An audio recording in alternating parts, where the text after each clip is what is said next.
You know, there's a common theme that has run through these songs this morning. One that is not easily seen unless you know some of the history from some of these songs. But all the songs that we've sang this morning, and especially the one we are about to sing, all originated from some form of chaos. A chaotic situation. In some of them it was survival. In some of them, as the one we're about to sing, it was devastation and loss of loved ones. Some of them were financial struggles.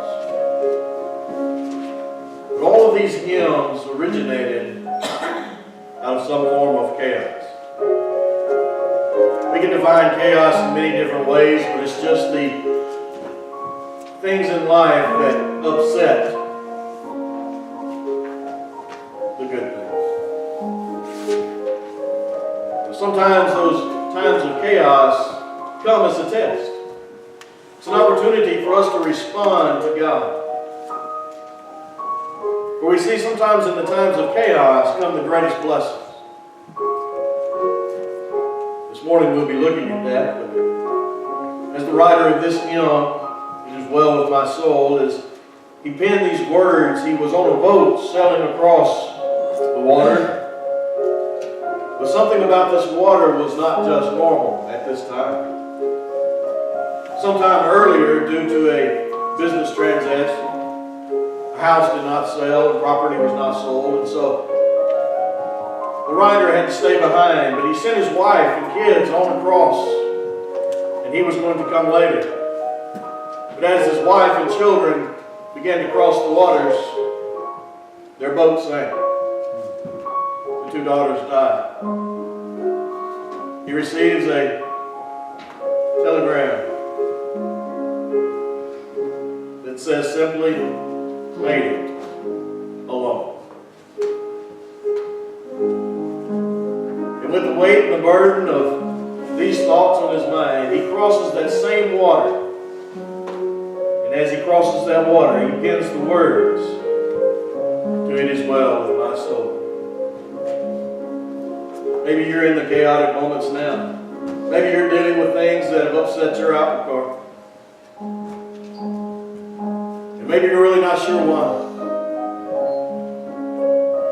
But opportunity comes in the midst of chaos. It's what we do with that opportunity that makes the difference. Brother Ed, would you lead us in this song, "It Is Well With My Soul"?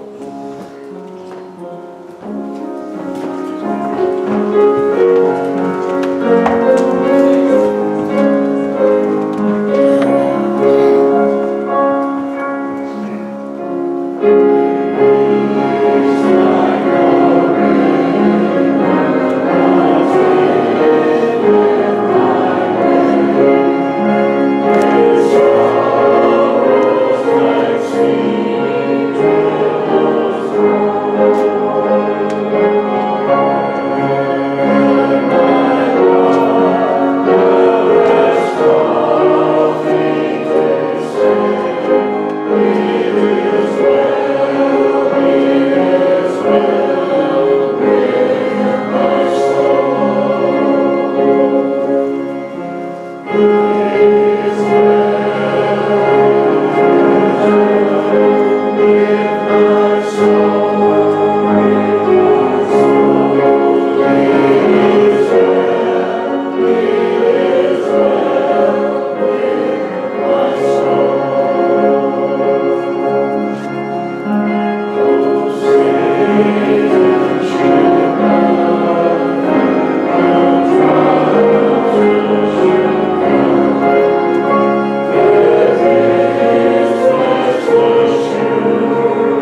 at today as we go through our message. Opportunity in the midst of chaos. Kind of led up to this morning through our song service, but in the midst of chaos comes opportunity for greatness. There have been many times throughout history that we've been able to see this, and we've seen it in many different types and many different ways. And there is one that is not so familiar to us until we begin to realize what was taking place here. But there was this young lady, a single mother of 17 years old in Texas, who was trying to figure out a way to make ends meet for her family. She was looking for a job, and she eventually found a job as a secretary at a bank. Now, one of the qualifications for a secretary at a bank is you needed to type. Well, she did not have any typing skills, but yet she really needed a job. And she convinced the people to go ahead and hire her, and she would learn how to type. Well, throughout her time there at the bank, she began to learn how to type and took a few classes and began to exceed and excel in learning how to type, but was still making quite a few mistakes. But even because of her personality and because of her work ethics and her work habits, they promoted her to the overall secretary. We found a better word for that. Executive secretary. And as she was promoted to executive secretary, of course, that meant more typing. But as she took on more responsibilities in the area of typing, of course, that resulted in more mistakes. And it was hard for her to cover up her mistakes when she was making these official documents. And so she began to think one day, she was also an artist. And she began to think about what she could do. And so she began to take her white paint and she thickened it up with a little temper. And then she took one of her little small brushes and she took a bottle of that to work with a little small brush. Some of you are beginning to realize. And in her moment of chaos, in her moment of uncertainty and what she could do or how she could do this, she began to take that little brush and paint over her mistakes. And then she began to continue to type. And as people noticed that, they wanted some of it. And so, Betty Neesmith Graham sold her first bottle of Whiteout in 1956. Several years later, she sold it to a company for $4.8 million. And it became known as liquid paper. A great success story in a moment of chaos. A single mother that didn't know how she would provide for her children later becomes a millionaire. You know, we have these moments of opportunity that come in our life. And we may not become millionaires through those, but how we respond in those times of chaos says a lot about us. It defines us. It gives us an origin. Here we also in Mark find another passage. In Mark chapter 4 and verse 35 through 41 is another familiar story that we read about as Jesus got on the boat with the disciples and they started making it across the lake. And as they were making it across the lake, the last thing Jesus said to them was, "Let's go to the other side." But as Jesus said, "Let's go to the other side," we all know that he went down below and began to take a nap. And as he was taking a nap and they were crossing across the sea, a storm came. And in the midst of this storm, it became a very chaotic situation. The sailors were worried about what was going to happen, worried that the boat was going to fall apart. And they began to almost panic as they went to Jesus and asked Jesus, "What do we need to do? You've got to take care of this."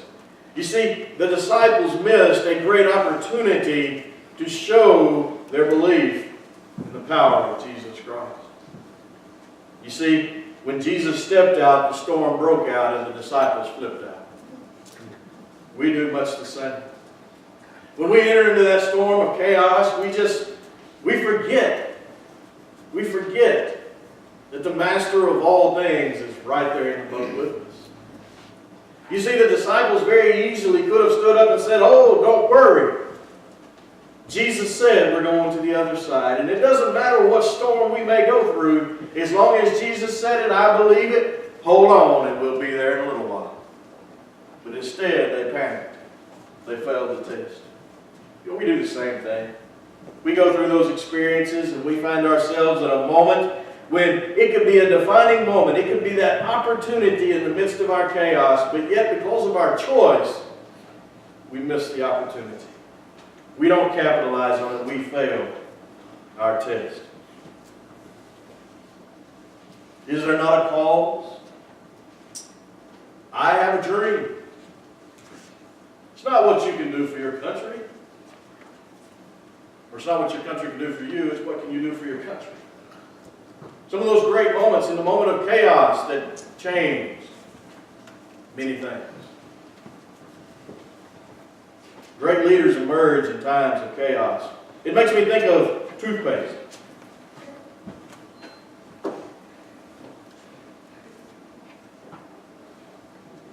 You know, you take a tube of toothpaste, and I would have brought one, but I was afraid I'd get it on the carpet.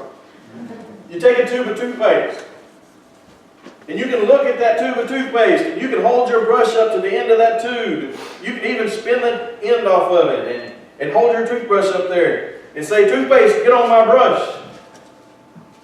And it won't work. You know, the contents of that tube is no good unless you what? Put the pressure on, right? You know, sometimes in our lives as Christians, what's on the inside is not benefiting us or anyone else until God puts on the squeeze. Until God applies the pressure.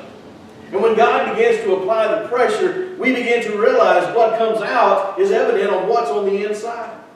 And if we truly have that relationship with Christ, that building relationship with Him, in those opportunities that we have of those chaotic moments when the squeeze is on, what comes out? Does it reflect what everybody thinks you have on the inside?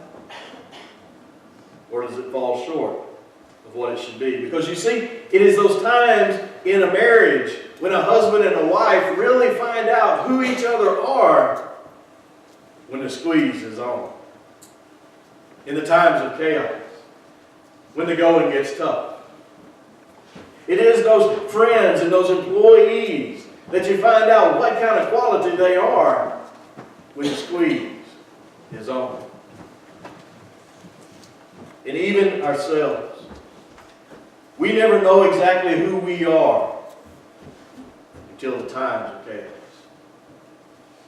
When we're put to the test. When we have to realize, what does God expect from me? There's a passage we find here in Exodus chapter 32. Let's read our text in verse 25.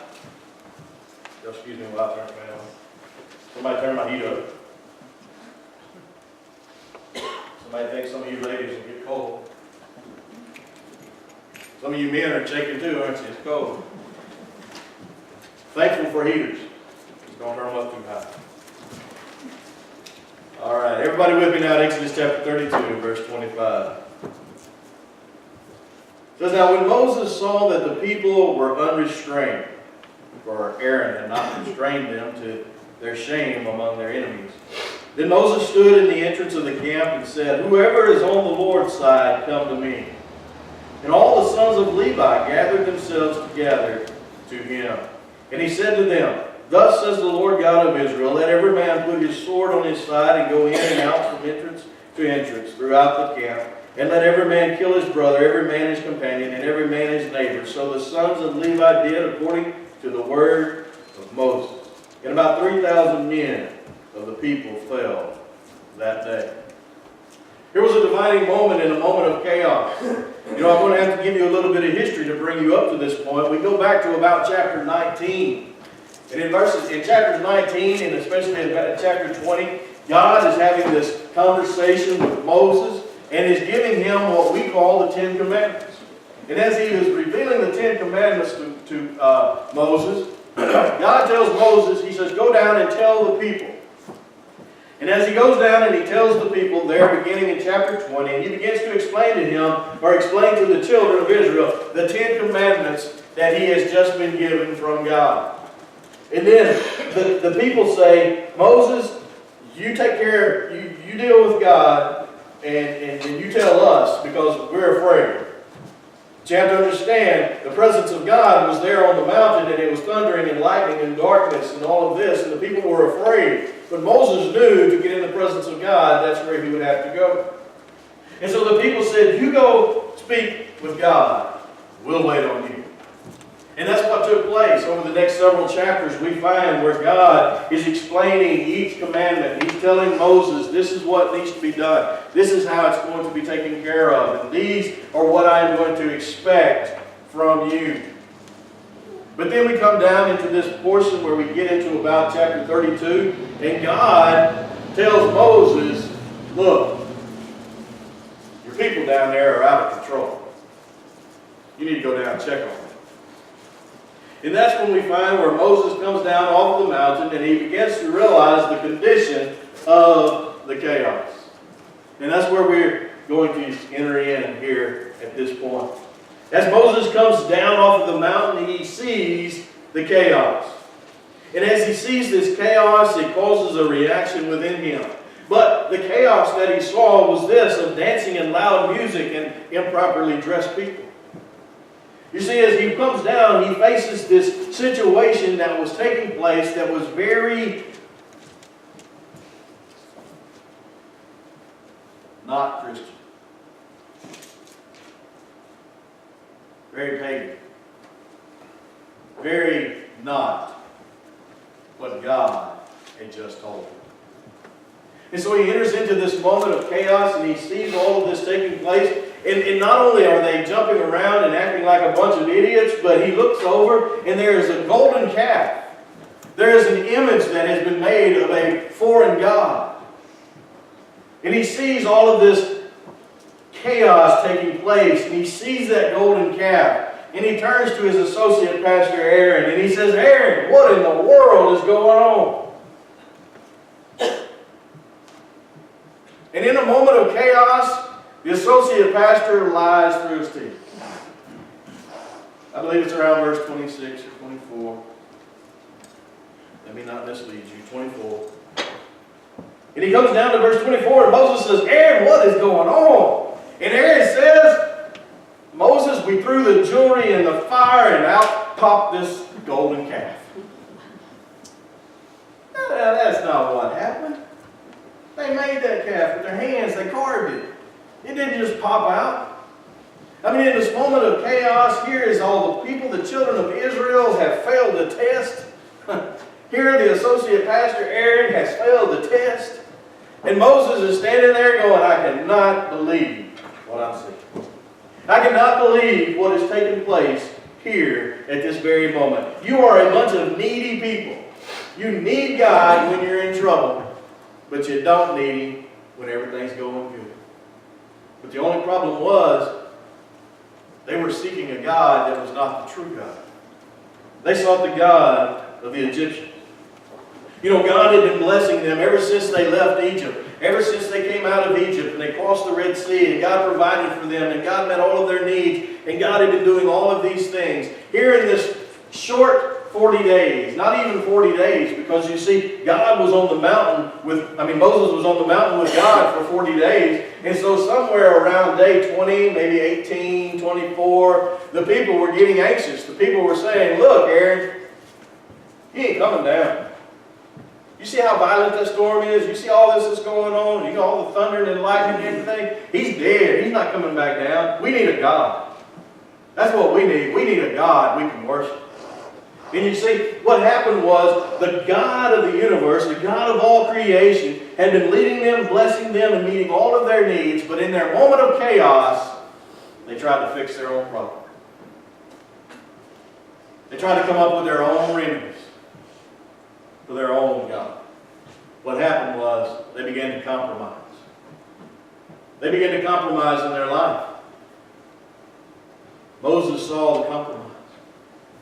He saw that they had forfeited their uniqueness to fit in. They had forfeited their uniqueness so that they could fit in. You know, this is a problem among all groups of people. Especially among Americans, that we try to fit in and so we compromise our values. We compromise our uniqueness. We take a chance on being something we're not to be included in something that we don't need to be a part of. 400 years with the Egyptians, it became customary, it became easy, it became a way of fitting in by joining into their customs, by doing what they did, by dressing the way they dressed. You see, during this time of the 400 years, not only were they doing this, but they compromised their identity. You see, these children of God, these ones who were called out of God, were now questioning their identity. Where do they belong? Who do they belong to? Where am I headed? Even to the point they were imitating others so that they could be accepted on a regular basis. We have people today imitating others so they can be accepted into a crowd they don't need to be a part of.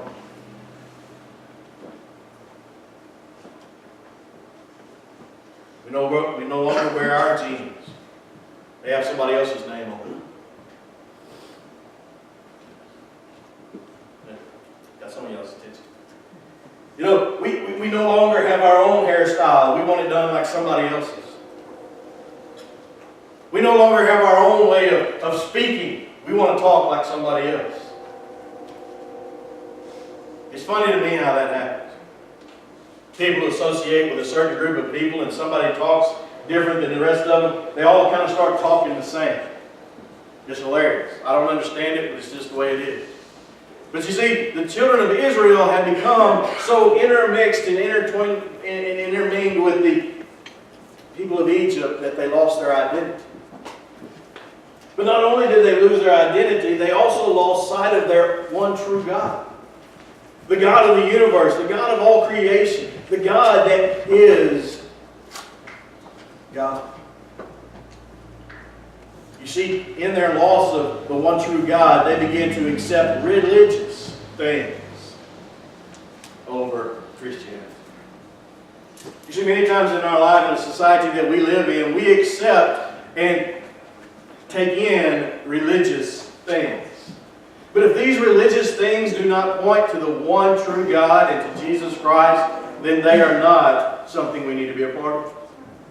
Many times we get into these religious cults, and we get into these religious groups, and we get into these religious practices, and we get into these so many religious rules and regulations and everything that we lose sight of the one true God.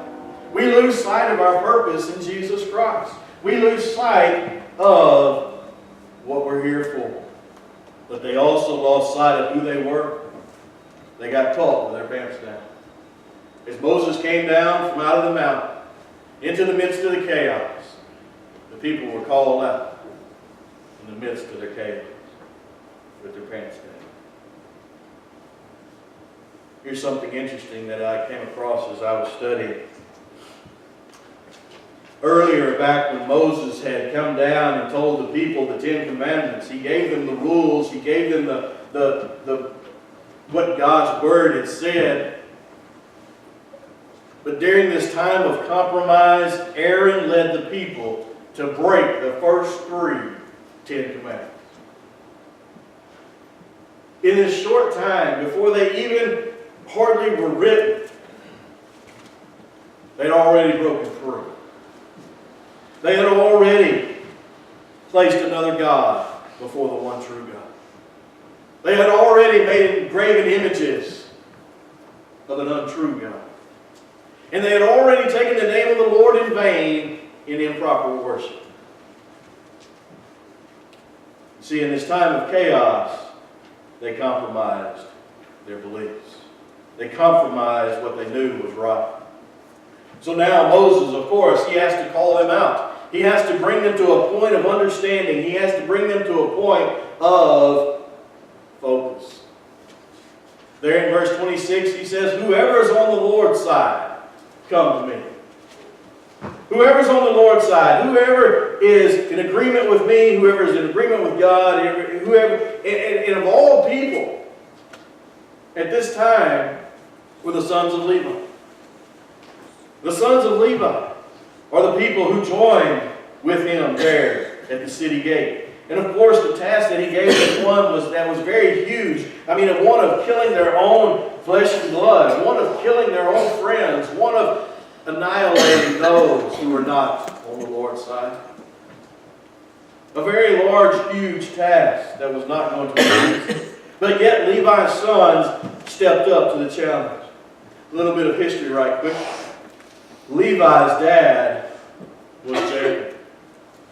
Remember Jacob and Esau? You remember Jacob was the one who tricked his dad to one-up his brother with his mom's help.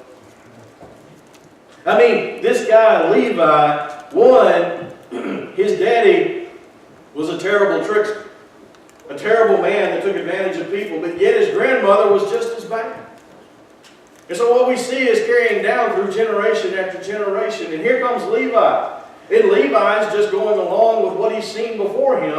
And as what Levi does is Levi, in attempting to right a wrong, makes a very bad wrong himself.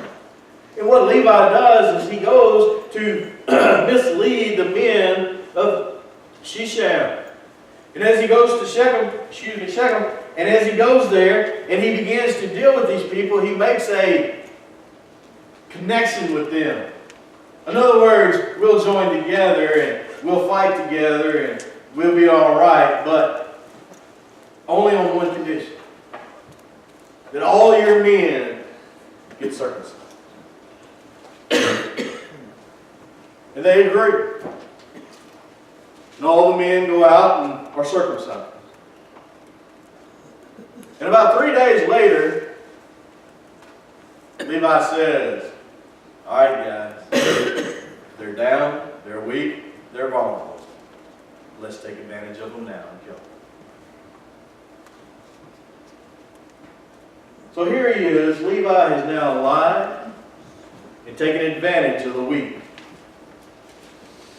And God does not approve. As a matter of fact, Jacob said, because of these actions, you are cursed. I don't even want to call you son. You're cursed. There was an opportunity here. You see, Levi had made a mistake in his youth that had crippled his life. Here's a side note for some of you on the younger side or feeling younger side. Just because you're chronologically old enough does not mean you're mentally old enough. Just because you can doesn't mean you should. There's a lot of things in society says, well, you're plenty old enough. You're past the age limit. You're good. Go ahead. You can do it now. You know, when I turned 18, not much changed. When I turned 21, not much changed. But yeah, it did. A whole lot changed. I got married that year. But as far as doing the things of the world, nothing changed. You see, what was right for me as a Christian at 14 is still right for me as a Christian today at 44. I can't compromise the truth. I can't compromise what is right. What we fail to see sometimes in this passage is this, though. God here in the midst of all this chaos is giving Levi a second chance. He's giving Levi a second chance. There's probably not one in here this morning that hasn't had a second chance. Many of us are on our 15th, 16th, and even maybe greater chances that God has given us to right a wrong, to live a life that we should, because of a mistake we made early on.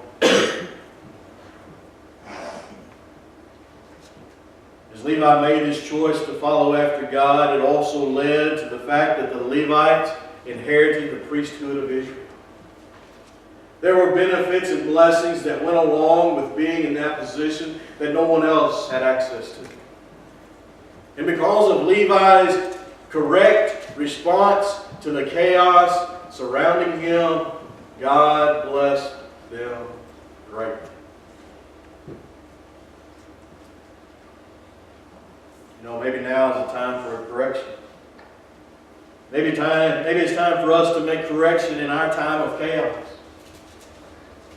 You know, I know what some of you go through because I know the events of health and family and finances and relationships and all of these different things that bring chaos into our lives.